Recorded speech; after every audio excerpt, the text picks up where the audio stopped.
Alright, so we're back on this 99 Grand Cherokee. One of the issues he had was the windows weren't working when the door was open. So I automatically thought, well, it's probably in here. This part right here goes into the body, and then this goes into the door, and then you got all that you can really see when the door is open is just this section here. And over time, when you open and close the door, it'll rub the wires. That's what we got here. Got two wires.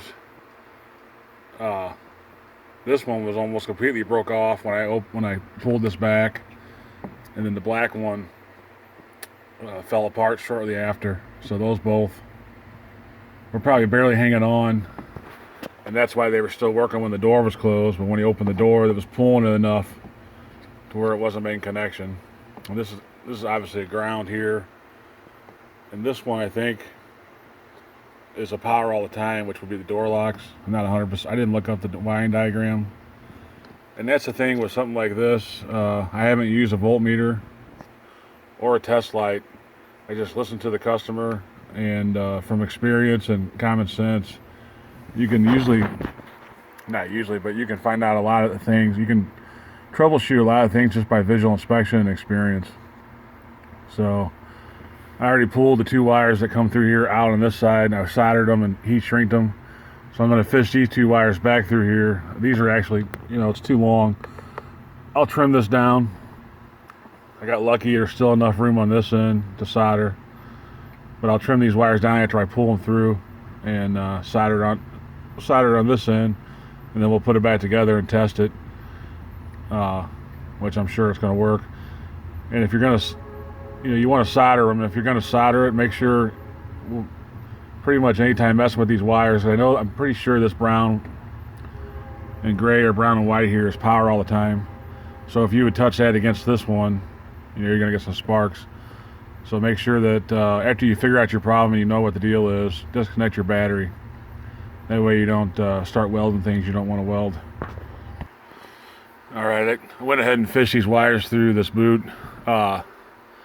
Even though I heat shrinked it, the wires after the solder, I went ahead and put some more electrical tape on it just because it's such a high rub area. Every time you open and close the door, these wires are rubbing against each other. So you don't want to go too crazy with it and make it too thick, but I put another layer of electrical tape where I soldered it. So now we just have to, solder this in and then put the rest of it back together. Alright, one thing you can do to make life easier is like this. There's not a lot of room on this wire to solder. You can do it, but if you want to make your life a little bit easier, you can de-pin the wire out of the pigtail. Now I pulled the black one out of the pigtail, and how you do that? This blue retainer is in there. That snaps all the way in there. So you want to pull this blue retainer out, and then you want to figure out which wire it is. The black was the fourth one over from the left. So it went right here where this pick's at. If you look real close, there's little tabs, tiny tabs holding all these pins in the pigtail. Right there, and right there, right there. If you get a real small pick and pull up on those as you're pulling the wire, you can take the wire out of the pigtail, and that'll make it much easier to solder instead of trying to move everything and make it work for you. So that's just a little tip. This pigtail has a blue retainer that goes in there. Every pigtail is a little different. But normally you can de-pin these, and it makes the life a lot easier when you're trying to repair them.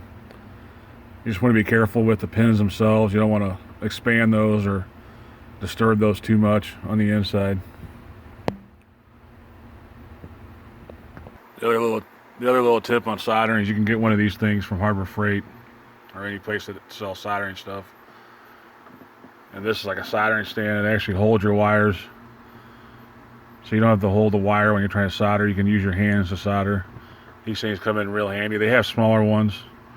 I use this one quite a bit for holding wires together while you're soldering. Alright, so I ended up depinning both of those. Soldered them, put heat shrink back on them. So we'll put those back in the pigtail, put the pigtail back together, and put the door back together and test it out next.